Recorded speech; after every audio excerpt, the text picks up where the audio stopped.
Hello, everyone, and welcome to the Gunshine State, where we talk about firearms and firearms policy right here in the Gunshine State. So please take a moment, like and share this program so that your friends can know where the conversation is taking place. Also, if you haven't already done so, please make sure to follow us on Instagram, follow us on YouTube, as well as follow us on Facebook. In the case of YouTube and Facebook, make sure you hit the notification button. That way you get the alerts as soon as these videos go live. Also want to encourage you, if you're not already a member, please become a member of Florida Carry. You guys know, especially now in the time of COVID-19, politicians are using all sorts of examples to infringe on our fundamental right to keep and bear arms. So it's important that there is someone who is fighting for your rights, and that someone is Florida Carry. So please do me a favor, follow the join link in the description to this video and become a member. All right, let's get into today's topic. Now, you guys are all familiar with, if you're not familiar, it's probably because you've, buried your head in the sand somewhere, or just you've been completely maybe off camping somewhere. Maybe you've been in quarantine with no news. But there was a case, a situation where an individual was shot in the state of Georgia. Matter of fact, let me show you a quick clip real quick so you guys, for those of you who don't know, can kind of get caught up on the story. Check it out. Handcuffed and appearing on video from jail, Gregory and Travis McMichael were denied bail in their first court appearance today. Both father and son charged with felony murder. The McMichaels were arrested Thursday at their Georgia home more than 10 weeks after their fatal confrontation with Ahmaud Arbery. In a police report, Gregory McMichael, a former law enforcement officer, says he thought Arbery was a burglary suspect, so he and his son grabbed their guns and followed him. McMichael says his son fired in self-defense, saying Arbery began to violently attack Travis. Arbery's family says he was unarmed, out on a Sunday afternoon jog. I think the video release was absolutely essential. Today, relief for Arbery's family, who says this is just the first step. What do you ultimately want to see? Them never come home again. The shooting happened in February, but after the videos released this week, the Georgia Bureau of Investigations got the case, making arrests within 36 hours. I think that speaks volumes for itself, and that the probable cause was clear to our agents pretty quickly. Two previous prosecutors recused themselves over potential conflicts of interest. One writing he believed Travis McMichael acted in self-defense when he shot Arbery, and that the McMichaels were legally trying to make a citizen's arrest. NBC News has not been able to locate an attorney for the McMichaels. All right, so now the point of today's episode is not so much to get into the legalities or any of that, because quite frankly, there's still a lot we don't know, and there's still a lot of information coming out. And, Florida Carry is not necessarily Florida Carry is not taking a position on this because it happened in Georgia. This is a Georgia situation. But what I wanted to do was that there are a lot of people, a lot of commentators, both on the pro-gun and the anti-gun side, who are comparing this particular situation, this incident, this shooting, to that of George Zimmerman and Trayvon Martin.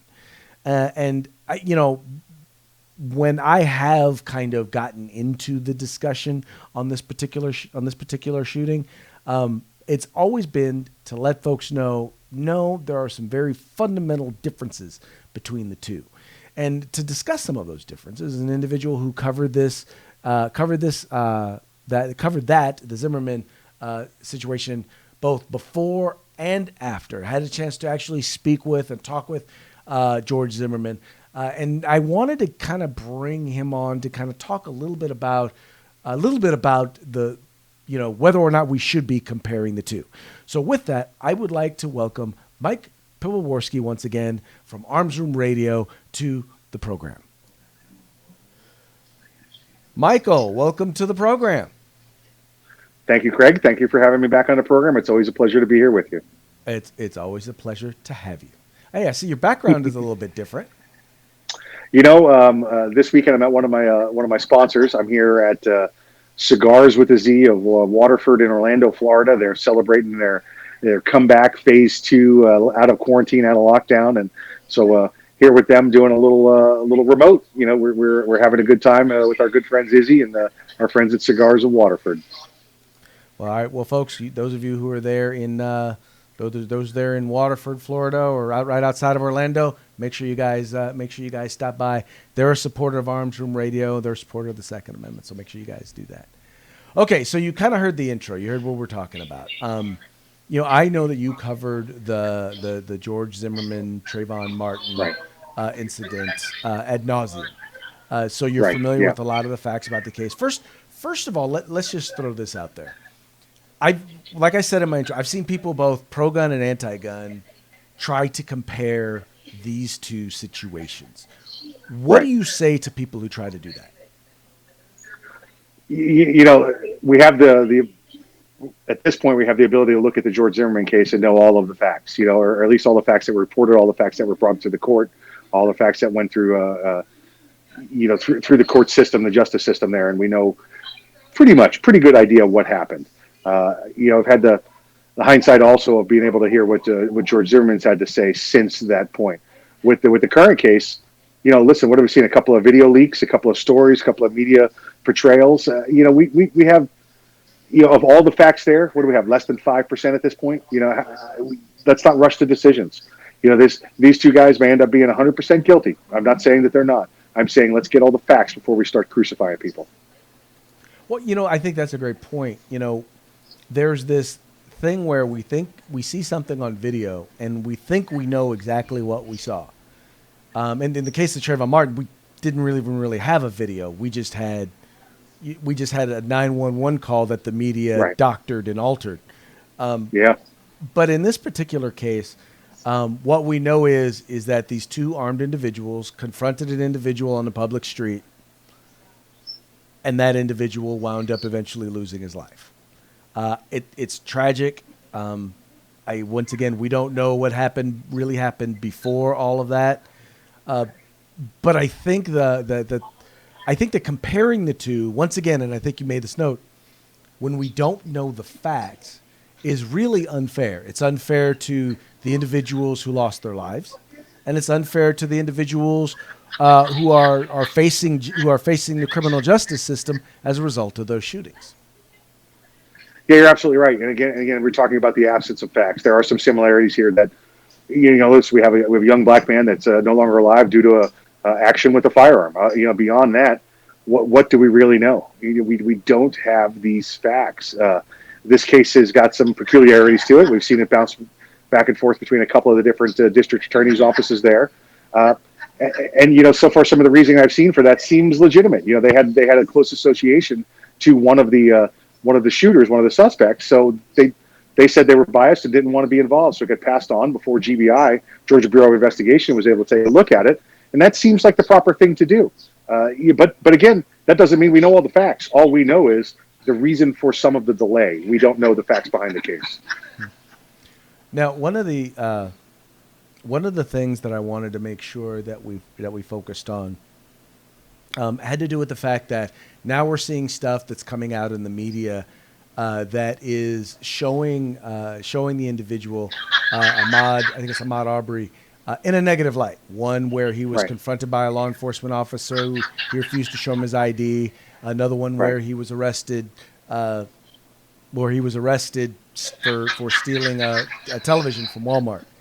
And I guess my perspective is none of that really matters.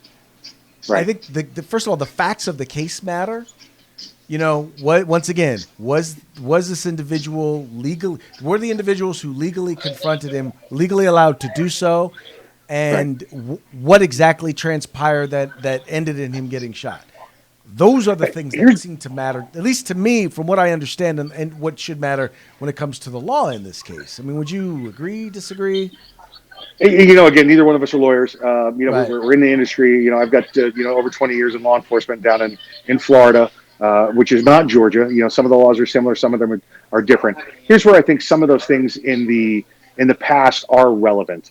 I've seen some very good explanations from some people that we know in the industry that are explaining that Mr. Arbery did not commit a burglary under Georgia law. Now, listen, Georgia law states that a burglary, and this is very similar in other states, just some of the wording is different when it comes down to the elements of the crime. We know from the video that Arbery went into this house that looks like it's under construction, refurbishment, something along those lines. Georgia law is pretty clear. It says breaking into or remaining in a house with the intent to commit a crime therein. When you go down into their elements of the crime, it separates breaking in from, traditionally you hear about a breaking and entering. Well, a burglary is entering or remaining therein. It doesn't necessarily have to be a breaking in. So let's clear that up. You don't have to break the door down for it to be a burglary. If the door's unlocked and you go inside and commit that crime, still a burglary. Now, what they're trying to say and what I've heard said is, well, it's not a burglary. It's not that violent felony because he didn't commit a crime therein. Well, guess what? Hundreds of times I must have responded to a call where it's a burglary in progress. Well, guess what? When the bad guy finds out you're coming, he leaves. He drops the loot and he leaves. You can't prove that he had intent to commit any crime therein because he left the stuff inside. So they're saying it was a trespass because you can't prove that he committed a crime therein. Jump back now to what you just said. We're citing some of his previous actions, his previous involvement in law enforcement. I think what they're trying to establish there is that, listen, we can show you intent on what he intended to do this time based on what he did in the past. And listen, it's called the Mitchell Rule in the criminal justice world. It shows a pattern of his crimes that he committed during burglaries, that he may have committed those crimes previously, and that this time he would have committed the same crime. So I think what they're trying to do, releasing this old information, is show that just because he didn't take anything this time, just because he got caught and perhaps didn't take anything this time. And I think that's what may have happened. I think he may have got startled and decided, this current crime is over, I'm leaving. And I think by releasing that previous information, you're trying to show that this was a burglary in progress and not just a trespassing in a house under construction. And listen, in many states, trespassing in a house under construction is a felony in itself. Well, you know what? You just taught me something you told me something I did not know. So see, folks, this is an educational process. Right. I think, though, the other thing that I think both of these stories have in common is it's a story and it's an example for gun owners in that whether or not either of these, we already know in the case of Zimmerman what happened, and whether or not in the case of these two individuals, their lives are never going to be the same. No. We're talking they're going to spend thousands of dollars on attorneys. They're going to be run through the ringer, both in the media and through the criminal justice system. And even if they do come out on the other side and it's determined that they did not commit a crime, still their lives will never, ever, ever be the same. Yeah, absolutely not. So we made this comparison the other day.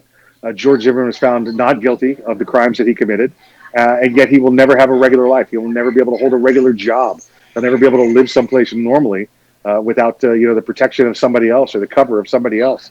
He's always going to be persecuted, prosecuted, whatever you want it to be. It's the same as the name slips my mind. The Atlanta bomber, Olympic bomber, who was accused of his crimes. Yeah, Richard Jewell. Thank you. Jewell, yeah. Richard Jewell. Still, when he finally was able to get that job in law enforcement, had to be in, I'm sorry, Georgia, but it had to be in Podunk PD, a couple hundred miles away from Atlanta where nobody recognized him. Right. Well, and that's, I think this is I think what it does is that puts in everyone's mind the importance of, number one, train. So that in situations like this, you can have it can become almost instinctual. When's the appropriate time to do what? When's the appropriate time to shoot or not shoot? When's the appropriate time to follow or not follow, or pursue or not pursue? Because once again, even if you do everything right, everything according to the book, there's still going to be consequences for you. So it'd be nice, be best if you can walk away from that noting that, at least I know I did everything right. And mindset's a big part of this also. When we've talked to George, and you've met him as well, just set the groundwork for here. Things maybe your folks you may not have heard before. When George Zimmerman called that in, when he called in that Trayvon was there back behind those houses looking around, lurking around, this had been the 10th time that there had been a burglary and an unreported burglary and an unarrested burglary that occurred in that neighborhood. And the previous 5 times people had called and said, listen, there's a guy here, and we think this is the guy. We don't know who it is. And The police said, hey, don't worry about it. We got it. You don't need to do it. We'll take care of it. Well, listen, this was George's neighborhood. He'd seen the victims of this crime. And he said at one point, you know what? I'm going to get out of the car and I'm going to go follow him and I'm going to get you some more information. That way, perhaps we could take it to the next level for you drive by looking for somebody to maybe I can get you a little more information. So the mindset was a little different there. This was frustration from being the repeated victim of a crime in that neighborhood. Now let's jump back over to the case we're talking about in Georgia. You got a guy here who was a 20-year, 30-year plus law enforcement veteran. It's hard to click that off. You know, you're not the police. And we teach this to people all the time when we teach firearms. This is for defense of you and your family, and that's about it. Don't go out there defending other people that you don't know because you have no idea what the real situation is. Even if they're close friends, you still have no idea what the situation is. This guy has got to click that off. He sees this burglary in progress. You know, there's a lot more to the mindset there. This guy's been spent the entire life, you know, protecting and serving people, and he sees what he believes is a burglary in progress. That's it. Now, again, this may all turn out to be false. We may find out some other information here that we don't have at the moment. But let's not make any decision until we have facts, all of the facts that we can have. Well, no, exactly, because I guess the thing is that, and this could go one of two ways. It could go the way that you said. It could basically be, yeah, they totally and completely overstepped their bounds when they followed this. Correct. Individual.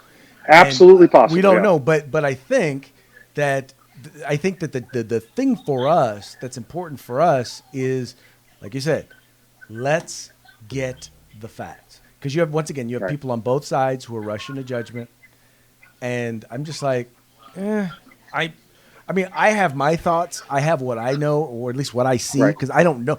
There's the funny part. I know what I see, but I don't even know if I know what I see. Because all I have is a small clip, right? That's right. All I have is what I've read, the small part of the Georgia Penal Code that I've read that pertains to this. That's all I know. That's right. And, you know, and we have some people who are media commentators, once again, on both sides of the gun issue, who are making statements and putting things out there and making accusations that are pretty hyperbolic. Yeah. And in the end, we're not learning anything from this situation. If nothing else, let's come away from this with a better mindset, with a better understanding, because unfortunately only hindsight is 20/20 in these situations. Only hindsight tells us, maybe if they hadn't done this, or if this person hadn't done that. And I don't care what the incident is. One of the examples that I use all the time is Philando Castile. I mean, I look at that interaction and I recognize a number of things that the law enforcement officer should have done differently, and a number of things that Philando Castile should have done differently. Sure. Now, none of those mistakes should have cost a man his life, but it did. Yeah. So let's learn from it so that the next person who is in that situation doesn't lose their life. Yeah, you're absolutely right. Listen, there's a system in place. There's the criminal justice system. You know, we've had it for, what do we have, 250 years now, 255 years. You know, let's let it go through. Let's let it see what goes on. Let's support the process. If you have information, come forward with more information. You know, becoming an internet warrior and throwing your side up there and crucifying a guy because of the color of his skin. Well, listen, how well did that work out with George Zimmerman? We said he was a white guy that shot a black guy, and George is nothing but he's not white. You know, I'm sorry. You could play that any way you want to. It didn't the narrative, but they kept pushing it over and over. So let's wait through this. Let's wait and find out what's really going on. Let's get some facts and make our decisions then. You know, the thing again I see different, and the thing I see similar to these are when George got out of that car and he went to go investigate. It was to protect his family and to find out more information, protect his neighborhood, his extended family. He had no intent to get up and see the death of Trayvon Martin. The only time that came about is when, you know, George was voluntarily going back to his car. He'd lost sight of Trayvon. He got jumped and he started to lose consciousness during the attack and felt that his life was in danger. Even from what we know right now, this is a completely different set of circumstances in the Arbery case. So let's wait. Let's find out some facts and make decisions together when we're a little more educated about it. Okay. Well, and I think that, of anything, is the main point. Let's get more information. Let's see what's going down. Let's not rush to, because here's the thing. All the other thing to note is this, is that other people, a lot of people who are watching this show are activists in the gun rights fight, right? And other people are paying attention to you. And so it's important for us, because this, even though this is, in my opinion, is not a gun rights issue, how we as Second Amendment advocates, as people who believe in exercising the right to bear arms, how we react and how we act as the information as it's coming out, people are watching. And in some cases, it may either increase an opportunity to be able to share what it is that we believe, and in some cases, it's going to detract from that opportunity. So it's important that we are about getting the information. And because of that, I've seen folk gun rights activists who come out and are like, oh yeah, this is nothing, and these guys, they ought to go to jail and be thrown under the jail. Once again, even before we have all of the information. Then on the other side, you have people who are like, no, that guy was a scumbag, and he was a criminal, and they did the right thing. Once again, before we have all the information, and so that's even just people in the gun rights community. Yeah, you're right. Listen, this Abu Dhabi, he could have found, righteousness and passage, a year ago for all I know, and everything else that happened in his past could be, not relevant. But again, don't have the facts. We do see the anti-gun crowd; they're jumping on this, and they would. If a gun was used to save the planet from alien invasion, they'd still blame the gun for going after innocent aliens. We know that. What I would caution against is, and there's a lot of people in the Second Amendment community. There's a lot of trainers. There's a lot of people out there, analysts, that are already jumping on this and making a decision and comparing it to something that shouldn't be compared. And I'd say, shame on you. Get the facts. Stop being on the wrong side of this. Let's wait and be adults and make educated assessments once we have the facts. Don't jump into this now as a trainer and say, oh, this never should have happened. No. You know what? You teach them what you need to teach them about the law, teach them what you need to teach them about the firearms, and stay in your lane. Well, you hit the nail on the head when you talk about being on the wrong side of this. The wrong side is making a judgment before we have all the facts. Exactly. That's the wrong side.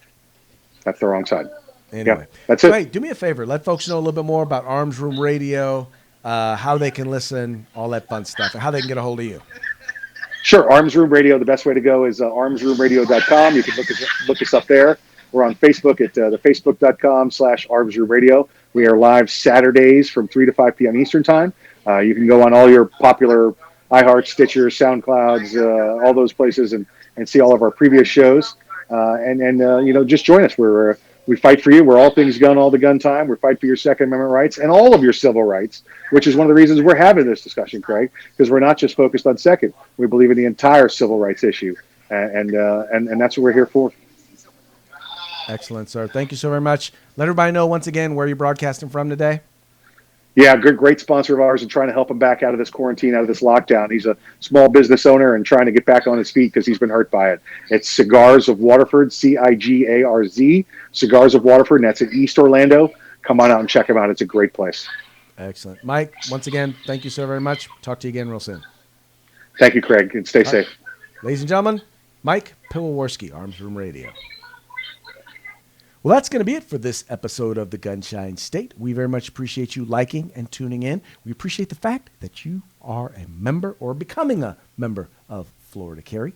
We appreciate you telling your friends about Florida Carry, Florida's premier Second Amendment civil rights advocacy organization. You guys take care. We'll talk to you again real soon.